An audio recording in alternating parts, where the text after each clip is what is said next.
ஓம் சாந்தி. அவ்யக்த சமிகை 12 मार्च 2025. இன்னைக்கு பாபா என்ன சொல்றாருன்னா, जैसे परमात्मा एक है ये सभी भिन्न भिन्न धर्म वालों की मान्यता है. பரமாத்மா என்பது ஒருவர் தான். கடவுள் அப்படின்னா ஒருவர் தான். இத எல்லா தர்மத்திலையும் ஒத்துக்கிறாங்க. இது எல்லா தர்மமும் சொல்றாங்களாம். கடவுள்னா ஒருவர் தான் அப்படின்னு இது அனைவருமே ஏற்றுக்கொள்ளக்கூடிய ஒரு விஷயம்தான். ऐसे यथार्थ सत्य ज्ञान एक ही बाप का है अथवा एक ही रास्ता है.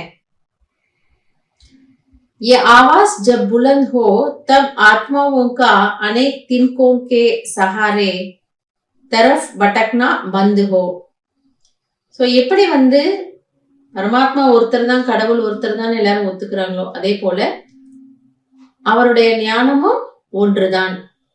அந்த ஞானத்தை அவரால் மட்டும்தான் தர முடியும் அப்படிங்கிறதும் எல்லாரும் எப்போ புரிஞ்சுக்கிறாங்களோ, அதை நம்ம எப்ப எல்லாருக்கும் புரிய வைக்கிறோமோ அப்போ மனித ஆத்மாக்கள் இப்போ பல வழிகள்ல கடவுளை தேடிட்டு இருக்கிறாங்களாம். தர்ம பித்தாக்கள்கிட்ட போறாங்க, குருமார்கள்ட்ட போறாங்க, வேற வேற வழிகள்ல கடவுளை நினைப்பதற்கு முயற்சி செய்துட்டு இருக்கிறாங்க. ஆனா அவர் ஒருவர் தான், அவருடைய ஞானமும் இதுதான், அது அவர் தான் கொடுத்துட்டு இருக்கிறாருன்னு நீங்க புரிய வச்சுட்டீங்கன்னா அந்த ஒரு சின்ன சின்ன ஆறுதல்களை சப்போர்ட் எதையெல்லாம் அவங்க வச்சுட்டு இருக்கிறாங்களோ அதுல இருந்து அவங்க விடுபட்டு இந்த மார்க்கத்துக்கு வந்துடுவாங்க. அபி யஹி சமஜ்தே கி யஹ் பி ஏக் ராஸ்தா ஹை, அச்சா ராஸ்தா ஹை. இப்ப எல்லாரும் என்ன நினைக்கிறாங்களா, இதுவும் ஒரு வழி. அம்மா குமாரிகள் அப்படிங்கிறவங்களும் கடவுளை பற்றிய சில அறிமுகத்தை சொல்லக்கூடியவங்க, இதுவும் ஒரு வழி, ஒரு நல்ல வழி அப்படின்னு நினைக்கிறாங்க. இதுதான் அப்படின்னு வரல. लेकिन आखिर भी एक बाप का एक ही परिचय एक ही रास्ता है. ஆனால் கடைசியில எல்லாரும் இதை புரிஞ்சுப்பாங்க. ஆனா இதுதான் ஒரே வழி, இதுதான் வழி அப்படிங்கிறத அவங்க புரிஞ்சுப்பாங்க. ये सत्यता के परिचय की व सत्य ज्ञान के शक्ति की लहर फैलावो, तब प्रत्यक्षता के झंडे के नीचे सर्व आत्माएं सहारा ले सकेंगी.